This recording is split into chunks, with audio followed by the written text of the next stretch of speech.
नमस्कार दोस्तों, हम आपको बहुत बहुत धन्यवाद देते हैं और जय जोहार हमारे पहुँचे आपके बीच में। संगवारी मन हमारे वीडियो के दिखाइया मन, मैं आपको बहुत बहुत धन्यवाद देता हूं। और आपके बीच में जो हम वीडियो बना करके पहुंचाते हैं छोटे छोटे बच्चों का,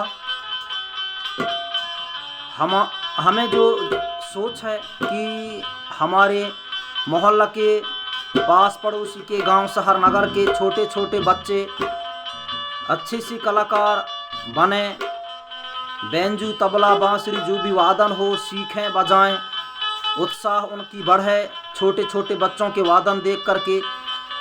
ऐसे मेरा सोच है और यह वीडियो को मैं ऐसे ही सोच के बनाता हूँ। तो आज हमारे बीच में बेंजू जो बजा रहा है ये है गुलशन कुमार गंधर्वे और तबला में है पंकज सारथी। जो छोट सा बच्चा है ये, और झांझ बजा रहा है वो है संतोष गंधर्वे।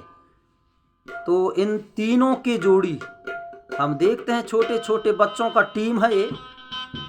और जैसे क्षेत्र वैसे